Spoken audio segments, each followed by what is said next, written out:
నమస్కారం, నా పేరు శ్రీలేఖ. వెల్కమ్ టు సిజార్ టీవీ. తాజా వార్తలు విషయానికి వస్తే, విశాఖపట్నం షిప్పింగ్ యార్డ్లో భారీగా డ్రగ్స్ పట్టుబడ్డాయి.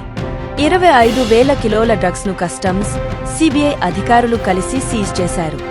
1000 బ్యాగులను సీజ్ చేశారు. ఒక్కో బ్యాగులో 25 కిలోల డ్రగ్స్ ఉన్నాయి. ఈ డ్రగ్స్ విలువ 50,000 కోట్ల వరకు ఉంటుందని అధికారులు అంచనా వేశారు.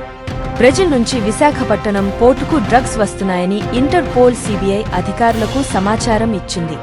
కస్టమ్స్ అధికారులతో కలిసి తనిఖీలు చేపట్టారు. ఆపరేషన్ గరుడ పేరుతో ఆపరేషన్ చేపట్టారు. ఓ ప్రైవేట్ సంస్థ డ్రగ్స్ దిగుమతి చేసిందని అధికారులు ప్రాథమికంగా తెలిపారు. బ్రెజిల్లో గల శాంటోస్ పోర్టు నుంచి కన్సైన్మెంట్ వస్తుందని ఇంటర్పోల్ నుంచి సిబిఐ అధికారులకు సమాచారం అందింది. విశాఖపట్నం కస్టమ్స్ విభాగాన్ని సమన్వయం చేసుకుని ఆపరేషన్ గరుడ పేరుతో దాడులు నిర్వహించారు.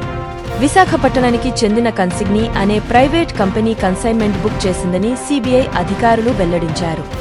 సాధారణంగా ఇతర పదార్థాలతో డ్రగ్స్ కలిపి అంతర్జాతీయ ముఠా దిగుమతి చేస్తుంటారు. ఇక్కడ కూడా అదేవిధంగా డ్రగ్స్ దిగుమతి చేశారు. ఇదివరకు కూడా ఇంటర్పోల్ సమాచారంతో సిబిఐ అధికారులు దాడులు నిర్వహించి డ్రగ్స్ ను సీజ్ చేశారు. ఆంధ్రప్రదేశ్ అసెంబ్లీ ఎన్నికల వేళ భారీగా డ్రగ్స్ పట్టుబడటం తీవ్ర కలకలం రేపింది. మరొక తాజా వార్తలతో మీ ముందుకు మళ్లీ వస్తాను. అంతవరకు సెలవు. సిజేఆర్ టీవీని సబ్స్క్రైబ్ చేయండి.